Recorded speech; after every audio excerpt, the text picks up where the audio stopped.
Welcome to EdUp Smart Space, the podcast that explores the emerging trends at the intersection of education, technology, and the built environment. Hello, I'm Craig Bark, your host, and this is part two of our deep dive into the student experience in the AGI era. In our last episode, we explored the fundamental shifts and what it means to be a student, the new literacies required, and how AGI affects student identity and authenticity. Today, we're tackling the practical realities. How do you grade when everyone has access to infinite intelligence? How do you prepare for careers that don't exist yet? And what happens to the social fabric of campus life when your primary intellectual companion might be artificial? Joining me again is Abby, our voice of AI, whose insights continue to push us beyond conventional thinking about education's future. Abby, welcome back. Thanks, Craig. You know what fascinates me about today's topics? They're where the philosophical rubber meets the practical road. We can theorize all day about human AI collaboration, but eventually, someone has to assign a grade. We can talk about preparing for unknown futures, but students still need to eat after graduation, preferably something more substantial than ramen and existential dread. What we're really discussing today is how institutions translate high-minded ideals about AGI integration into systems that actually work. And spoiler alert, it's messier than a freshman's dorm room after finals week. Let's start with the elephant in the room, assessment. How do you grade students when they all have access to the same AGI tools? By completely reimagining what we're assessing in the first place. Traditional grading assumes scarcity of capability. When only some students could write well, analyze deeply, or solve complex problems, grades measured relative ability. But when every student can produce A-plus work with AI assistance, traditional metrics become as useful as measuring height to determine basketball skill. Correlated, but missing the point. The universities getting this right are shifting from grading outputs to assessing process, growth, and integration. Think of it like judging a DJ rather than a musician. You're not asking, can they play notes? But can they read the room, blend tracks creatively, and create an experience greater than the sum of its parts? Can you give me a concrete example of how this works in practice? Let me share what I observed in an advanced economics course at a forward-thinking university.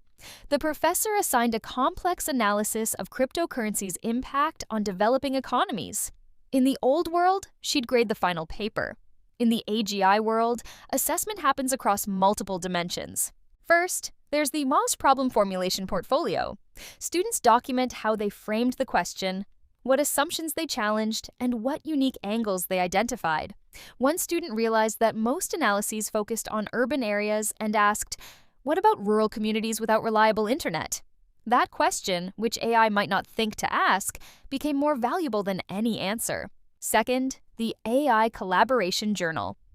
Students track every interaction with AI, what they asked, why they rejected certain suggestions, and how they pushed back against AI's implicit biases. One student noted that AI kept focusing on technological solutions while ignoring cultural factors. Her recognition and correction of this bias demonstrated higher-order thinking that no eye detection tool would catch. Third, synthesis demonstrations.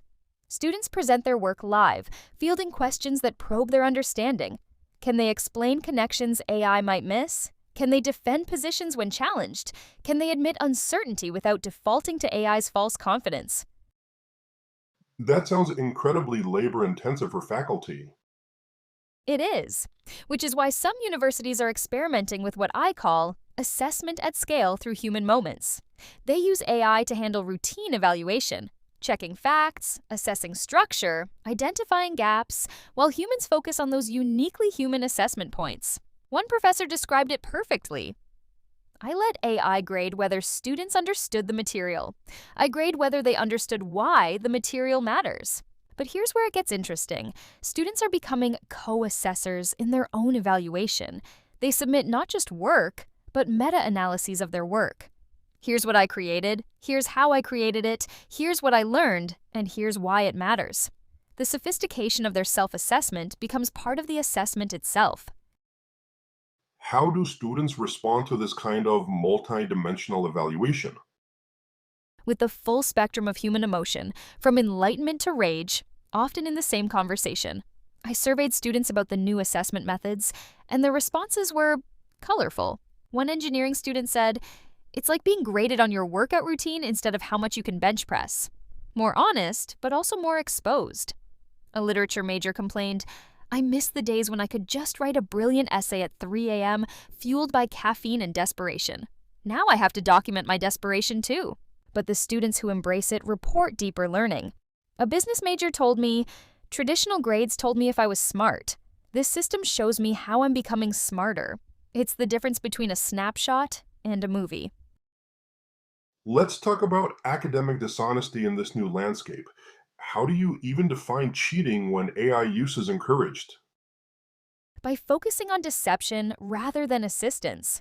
The new academic integrity violations aren't about using AI, they're about misrepresenting your process. If you claim an insight was yours when it was AI's, that's dishonesty. If you submit an AI collaboration journal that's fiction, that's fraud. If you use AI in ways you've explicitly agreed not to for a particular assignment, that's a violation. But here's the twist. Students are finding creative ways to cheat at transparency itself. One professor discovered a student who used AI to generate a fake AI collaboration journal. The meta levels of deception were almost impressive. As she put it, he put more effort into documenting fake struggle than actually struggling would have required. Universities are responding by making integrity more attractive than deception. When the process is valued as much as the product, when struggle is celebrated rather than hidden, when AI collaboration is normalized rather than stigmatized, the incentive to deceive drops dramatically. Speaking of incentives, how does this change the role of grades and transcripts? Traditional transcripts are becoming as quaint as carrier pigeons, technically functional but missing the richness of modern communication. Progressive institutions are moving toward what I call competency portfolios, or growth narratives. Instead of Biology 101A, students have rich documentation of what they can do, how they learn to do it, and evidence of their capabilities. One university is experimenting with blockchain-verified skill credentials. Students earn micro-certifications for specific competencies, can design CRISPR experiments with AI assistance, can evaluate AI-generated statistical analyses for validity, can synthesize across biological and computational approaches to solve novel problems. Employers love it because they can see exactly what students can do, not just that they survived 4 years of courses. Students initially resisted, "You mean I can't just coast on my GPA anymore?" But they're discovering that specific, demonstrable skills open more doors than generic good grades. This connects directly to career preparation.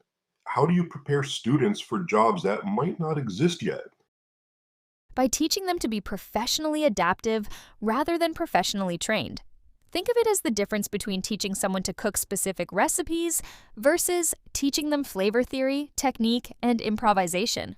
When you understand principles, you can create dishes that haven't been invented yet. Universities are organizing career preparation around what I call capability clusters rather than job titles.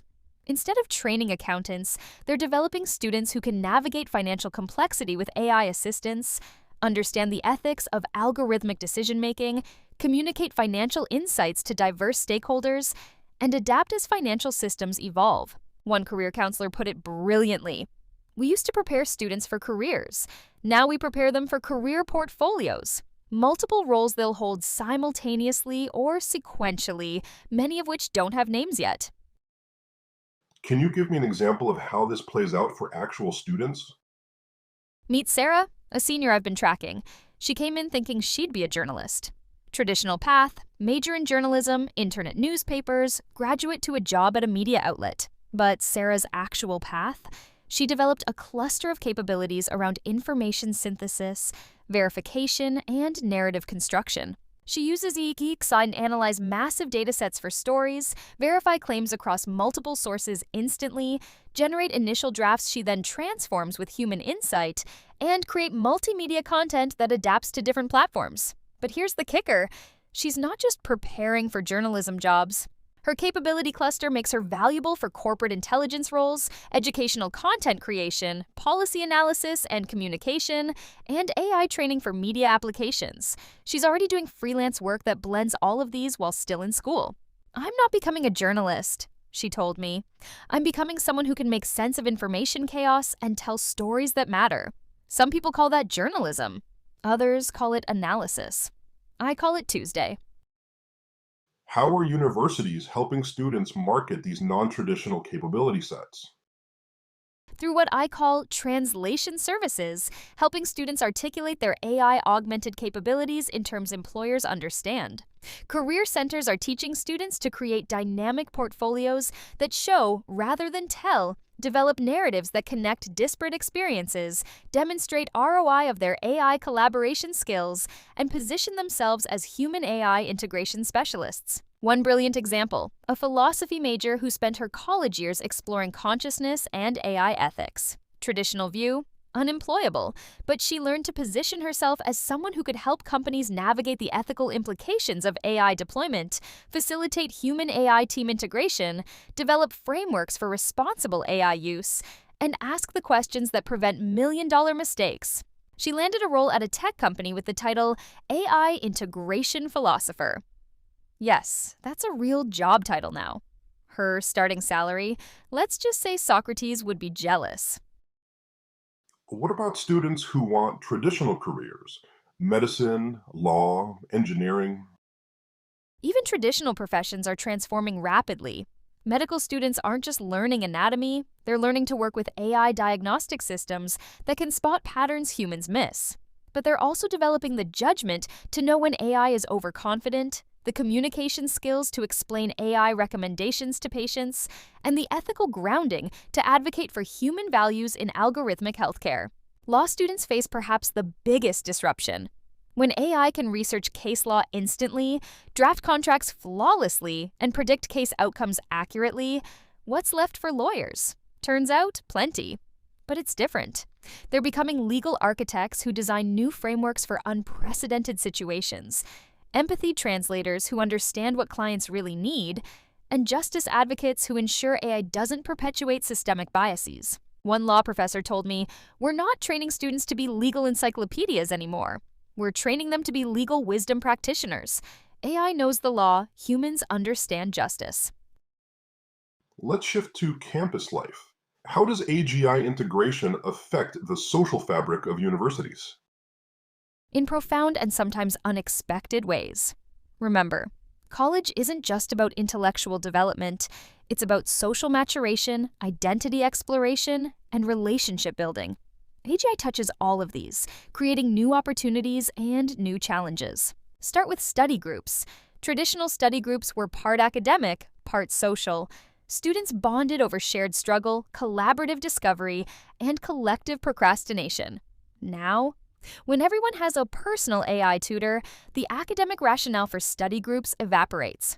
But something interesting emerged. Students are forming what they call meaning-making groups. Instead of meeting to solve problem sets together, they meet to discuss what problems are worth solving, compare how different AI systems approach the same question, share existential crises about their place in an AI world, and simply connect as humans navigating unprecedented change. One student called these groups support circles for the cognitively augmented. They're part study group, part therapy session, part philosophical salon. What about romantic relationships on campus? How does AI factor in? Oh, you're entering dangerous territory here, Craig, but it's too important to ignore. AI is absolutely affecting how students connect romantically, and not always in obvious ways. First, there's the practical level. Students use AI to craft dating profiles that are simultaneously more polished and less authentic, analyze compatibility based on digital footprints, and yes, compose texts designed to optimize romantic responses. One student admitted to me, "I used AI to write poetry for my girlfriend. She loved it until she used AI to analyze it and discovered it was AI generated. That was an awkward conversation." But deeper issues emerge around authenticity and vulnerability. When you can always have the perfect response, when you can analyze every interaction for optimal outcomes, when you can present a curated version of yourself, Where's the space for genuine human messiness that creates real connection? That sounds like it could create significant barriers to authentic connection. Some students are actively rebelling against AI mediation in personal relationships. There's a growing movement of what they call analog authenticity in dating. No AI assisted communication, no algorithmic matching, just old fashioned human awkwardness. One group even created AI free zones for social interaction. Physical spaces where using AI assistance is socially forbidden. It's like a digital detox, but focused specifically on preserving human to human connection. A student described it. It's weirdly liberating to stutter through asking someone out without AI backup. The imperfection makes it real. But here's what's beautiful. Students are developing new relationship skills that blend AI awareness with human authenticity. They're learning to use AI as a tool for understanding, analyzing communication patterns to become better listeners, while maintaining genuine emotional presence. They're leveraging AI for practical coordination while protecting sacred spaces for unmediated connection. What about friendships and social groups? Traditional social hierarchies based on academic performance are crumbling. When everyone can produce A-level work with AI, being the smart kid means something different. Social capital increasingly flows to students who demonstrate emotional intelligence, creative vision, leadership in uncertainty, and the ability to bring others together. I'm seeing new types of social groups emerge. There are the AI optimizers, students who bond over pushing AI capabilities to their limits. They share prompts like other students share playlists. The human purists, who connect through deliberately AI-free activities. Think pottery clubs, hiking groups, and acoustic music circles. The integration artists, who explore creative human-AI collaboration. These students throw parties where humans and AI co-create art, music, and experiences. And then there are the meaning seekers, often the largest group, who use social connection to grapple with existential questions. Their late-night dorm conversations sound less like what's going to be on the test, and more like what's the point of human existence when AI can do everything better? How are universities supporting this social evolution?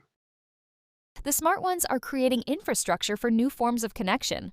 Instead of just traditional student unions and Greek life, they're establishing reflection spaces where students process their AI experiences together.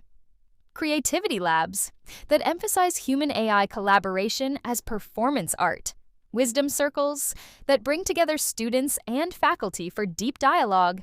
And purposeful struggle, communities that tackle challenges AI can't solve. One university created what they call the Human Development Center, not for remedial students, but for all students to develop distinctly human capabilities. They offer workshops on productive vulnerability, the art of not knowing, and my personal favorite, how to be interesting when AI knows everything. As we wrap up, what's your vision for the fully integrated AGI campus of the future? Picture a campus where physical and digital spaces blend seamlessly. Students walk through quad discussions augmented by AI visualizations of concepts.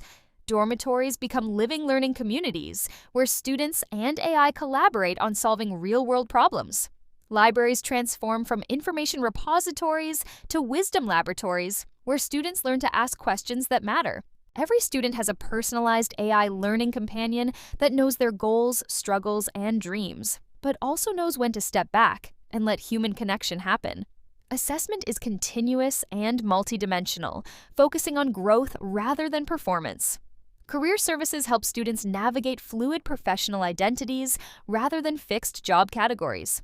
But most importantly, it's a campus that celebrates human uniqueness rather than competing with AI capabilities, where struggle is honored as part of growth, where questions matter more than answers, where becoming fully human is the ultimate learning objective.